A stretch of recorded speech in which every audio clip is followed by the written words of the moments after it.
성경 속 위대한 영웅이죠. 기드온. 오늘 우리가 함께 살펴볼 이야기는 바로 이 기드온을 통해 성공이라는 달콤함 속에 숨겨진 아주 위험한 함정과 진정한 리더십이 무엇인지에 대한 교훈을 알아보는 시간입니다. 네, 바로 이 질문. 이게 오늘 우리가 풀어볼 핵심입니다. 한 영웅이 가장 높은 곳에 올랐다가 어떻게 추락하게 되는지 그 과정을 한번 같이 따라가 보시죠. 자, 앞으로 이런 순서로 이야기를 따라가 볼 거예요. 기드온의 엄청난 승리에서 시작해서 그가 저지른 치명적인 실수는 뭐였는지, 그 결과는 어땠는지, 그리고 이 오래된 이야기가 오늘날 우리에게 주는 의미는 뭔지 하나하나 짚어보겠습니다. 그럼 첫 번째 파트부터 바로 시작해보죠. 기드온이 미디안의 그 길고 길었던 압제에서 이스라엘을 구해낸 직후, 말 그대로 영광의 정점에 서 있던 바로 그 순간입니다. 사실 백성들 마음도 이해는 가요. 그쵸? 그 끔찍한 고통에서 벗어났으니 이제는 좀 안정적으로 살고 싶었겠죠. 보이지 않는 하나님보다는 당장 눈앞에서 기적 같은 승리를 이끌어낸 이 인간 영웅에게 의지하고 싶었던 겁니다. 바로 이 지점에서 기드온은 승리 후에 찾아온 첫 번째 시험을 아주 완벽하게 통과하는 것처럼 보입니다. 정말 멋진 순간이에요. 와, 정말 강력하고도 신앙적인 선언이죠. 이 말 한마디로 모든 영광을 하나님께 돌리고 있는 거예요. 이 승리가 내 힘이 아니라 오직 하나님의 능력으로 가능했다는 걸 분명히 알고 있었던 거죠.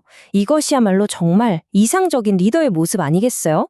자, 그런데 바로 여기서부터 이야기가 급격하게 방향을 틉니다.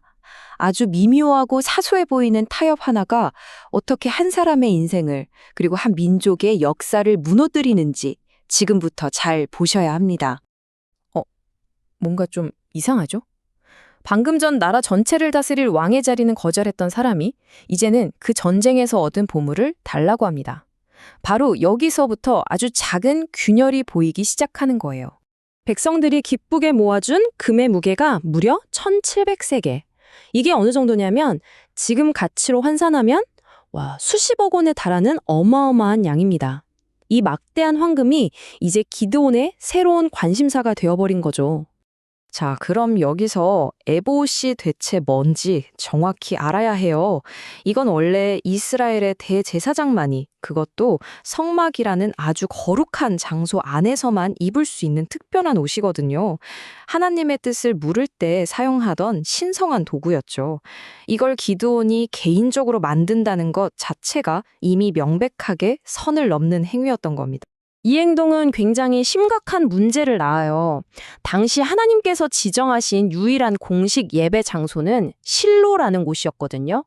그런데 기드온은 이 에봇을 자기 고향인 오브라에 떡하니 둔 거예요. 이건 뭐냐면 모든 종교적인 관심을 실로에서 자기 자신과 자기 고향으로 돌려버리는 행위였던 거죠. 자, 이제 이 분석의 가장 핵심적인 부분으로 들어가 보겠습니다. 기드온의 이 실수가 이스라엘 역사상 최악의 흑역사 중 하나인 금송아지 사건과 얼마나 닮아 있는지 한번 비교해 볼게요. 이 표를 한번 보세요. 와, 정말 소름 돋게 비슷하지 않나요? 재료도 똑같이 백성들의 금귀고리로 만들어졌고 결과적으로 둘 다 백성들이 섬기는 우상이 되어버렸어요. 하지만 진짜 중요한 차이가 있습니다. 바로 이 핵심 문제예요. 금송아지는 하나님을 아예 다른 신으로 대체하려는 시도였지만 기드온의 에봇은 겉보기엔 하나님을 기념하려는 의도였어요. 하지만 하나님이 정하신 예배 방식을 완전히 무시해버렸죠. 의도는 달랐을지 몰라도 그 결과는 똑같이 파괴적이었습니다. 이 비교가 우리에게 주는 교훈은 아주 명확합니다. 의도가 아무리 선하고 좋아도 하나님이 정해주신 길을 벗어나서 내 방식대로 하나님을 섬기는 것, 그게 결국 우상숭배와 다를 바 없다는 거죠. 그렇다면 기드온의 이 단 한 번의 영적 타협이 그의 가족과 이스라엘 전체에 과연 어떤 끔찍한 결과를 가져왔을까요? 그 파급 효과가 정말 상상 이상입니다. 결과는 그야말로 처참했어요. 리더 한 사람의 작은 타협이 개인의 영적 나태함으로 이어지고 결국엔 가족과 국가 전체를 부패로 이끄는 거대한 도미노가 되어버린 겁니다. 왕이 되지 않겠다던 그는 아들을 70명이나 낳았고 그 아들 중 하나인 아비멜렉은 훗날 끔찍한 비극의 주인공이 되죠. 이것이 바로 기드온의 유산이 맞이한 궁극적인 실패입니다. 그가 목숨 걸고 되찾아온 평화는 결국 그의 생이 끝남과 동시에 사라져버렸어요. 왜냐하면 국가의 영적인 기반을 바로 세우는 데는 완전히 실패했기 때문이죠.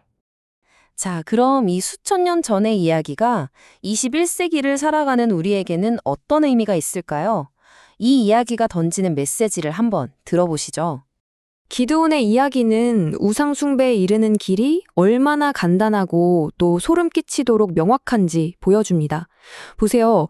하나님께 영광을 돌리자는 아주 선한 의도에서 시작했지만 내 방식대로라는 잘못된 방법을 택했고 결국 그 끝은 우상 숭배라는 끔찍한 결과였습니다. 이게 얼마나 쉽게 일어날 수 있는 일인지 보여주는 거죠. 그러니까 이 이야기의 핵심 교훈은 크게 세 가지로 요약할 수 있습니다. 첫째, 아무리 좋은 의도라도 잘못된 방법을 만나면 그게 바로 우상이 될 수 있다는 것. 둘째, 보이지 않는 하나님을 자꾸만 눈에 보이는 무언가로 만들어서 통제하려는 유혹은 시대를 막론하고 항상 우리 곁에 있다는 것.